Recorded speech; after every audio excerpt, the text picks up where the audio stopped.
Hey guys, Sasha from Mobile Geeks here. In 2013, LG released a couple of really cool devices. The LG Optimus G Pro, one of the best phablets that was available on this market. And then we had the amazing and iconic LG G2, which in my opinion is still one of the best smartphones of the 5-inch category. And of course, last but not least, the Nexus 5, which is also one of the best sellers on the Android market. But now there's a new kid on the block. It's a new phablet. It's the LG G Pro 2. We just got one and we're about to unbox it right now. So this is obviously not the new LG G Pro 2. This is the LG Optimus Pro from 2013. In my opinion, one of the best phablets that was available on the market. Actually, even more competitive than the Galaxy Note 2 at that time. It was blazingly fast, had a great display, 1080p resolution, a great camera on the back, and you know what, it was kind of light, and also had a 3000, oh my god, I think it was 3100 milliampere hour battery or 3200. So you could easily get through the day with this device. And then, like in August, they brought out the new LG G2, which is pretty much the best 5-inch category smartphone of 2013, without a doubt. Not pretty much, without a doubt. This is still, in my opinion, a fast and reliable smartphone with a great camera, 13 megapixel optical image stabilizer. This is still a really good device, and if you don't want to go for the latest flagship, you might want to take a look at the pricing of the LG G2 right now. And then of course we also had the Nexus 5. Just to let you know what LG did lately in 2013, and while their sales numbers were constantly going up, but there's a new kid on the block right now, and that's their latest phablet. That's the new LG G Pro 2, and we're finally about to unbox this. I bought it over here in Taiwan for about 15,900 NTs, which is like $530. $530, or about 400 euros, which is very reasonable. Here's the catch. This isn't the final version. I've heard, a little bird told me, that LG is going to work a little bit on the camera. Therefore, we're not going into camera details right now. There should be a new version coming up very soon. I've got the version with 16 gigabytes of internal storage. There will also be one with 32 gigabytes. But you know what, before I'm going into the technical details, let's unbox it. Here it is. Okay. First of all, this is a huge 5.9-inch True IPS Plus LCD display. So with a resolution of 1080p, that means we're ending up at about 373 ppi on this device. Let's see what else is in the box. Here's our battery, 3200 milliampere hour. We have a USB to micro USB cable, and we have our headset. The PSU is still in the other room of the office. Trust me, it comes with a PSU, right? So before I'm getting the camera in, let's talk a little bit about the technical details of this device. As I told you already, 5.9-inch display, and 1080p is the resolution.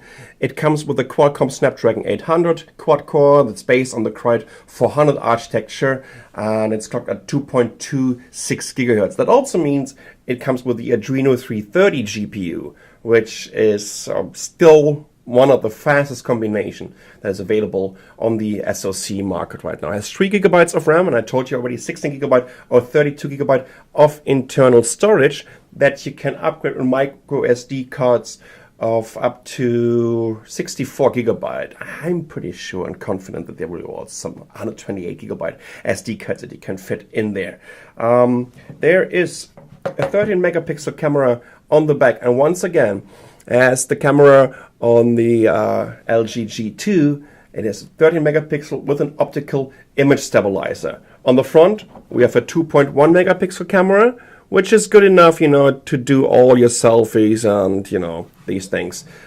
It's only 8.3 millimeters thick, and weighs only 172 grams, which is 6.07 ounces for our US American fellas. So let's get the battery in there and let's boot it up for the very first time. And here we go. Let's see how long it takes to finally boot up. And then we're going to check out the UI a little bit. Let's see what kind of version of Android they're using. Okay, almost there. Let's just go a little bit closer and let me turn down the brightness a little bit because this is going to help us. Hello. Oh, it was set to auto. Here we go. Well, now it's set to auto. Interesting. Anyways, well, the first thing that you're going to notice is right away these very, very thin bezels and this design that reminds you immediately of the LG G2. Let me just put this next to it, right? I think this looks absolutely amazing. These LG smartphones are all about the displays, and the front side, this is just one huge display. I kind of like that. And once again, I told you this already, it kind of set a standard for this industry. You see LG's launcher and UI, which didn't really change at all compared to the previous version, or to the LG G2. It changed a little bit compared to the LG Optimus G Pro, and especially when we're taking a look at these quick toggles here that you can immediately access. Now, I think the Q-Side app's been already on the LG Optimus G Pro. Let's check out the settings quickly and see. We should go to General, about the phone, and I would expect it to come with Android Jelly Bean 4.4.2, which is definitely one of the latest Androids that is available there. Let's just quickly check what kind of apps you're getting here. Okay, here we go. It's a little bit tricky at the beginning. Okay, we're already on the apps. So they have this huge folder with all the latest Google apps that you need. There's a little utility folder. What I really like about this is it comes with a file manager and also has this LG backup. So if you want to put it to or want to do a factory reset, you can easily do this and then just get your backup back with all your apps and with all your settings, especially for those guys that are not so tech savvy, they don't want to use a third-party backup tool. This is really neat. We have, of course, this quick remote, which is really nice. Okay, so I can choose a room over here, and then I can just immediately connect it to remote controls that I have in my home, in my house. Okay, what else do we have here? Remote call service, settings, video, weather, and they're using Box. That's quite interesting. I see more and more manufacturers moving away from Dropbox. Not sure if this is because of Condi Rice joining them, which is also a little bit of a problem for me, to be honest. But yeah, Box is making it to these platforms, especially the Chinese ones are having their own cloud services, or more and more companies are using Google Drive as their main cloud drive. We have the LG Smart World over here also, which is a little bit, I think this was a kind of app store, right?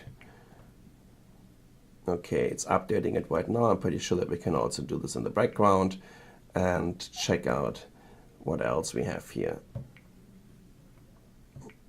Okay, so what it does right now when you're going all the way through the ride, or to the right, there you will see all the latest features of the LG G Pro 2, which makes perfect sense in my opinion, because there are so many people out there that are not used to devices that are coming without a manual. Have you ever seen a smartphone or a tablet coming with a manual? These times are completely over, even though that these platforms are getting more and more complicated because of all the features that we're adding to them. We just don't have real printed manuals anymore, and therefore I think this is kind of nice to have. Yes, I'm in Taiwan. Okay, and here we go.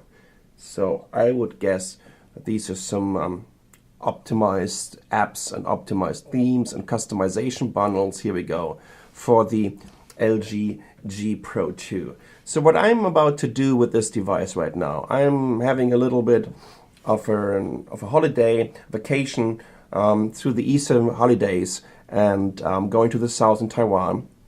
And I will take it with me, and I will shoot some videos and some pictures, and we'll do some benchmarks with it. And next week, when I'm going to be back, you will get a very, very detailed walkthrough. You will get a detailed review of the LG G Pro 2. But keep in mind, this might not be the final version. We've heard that LG is working on this.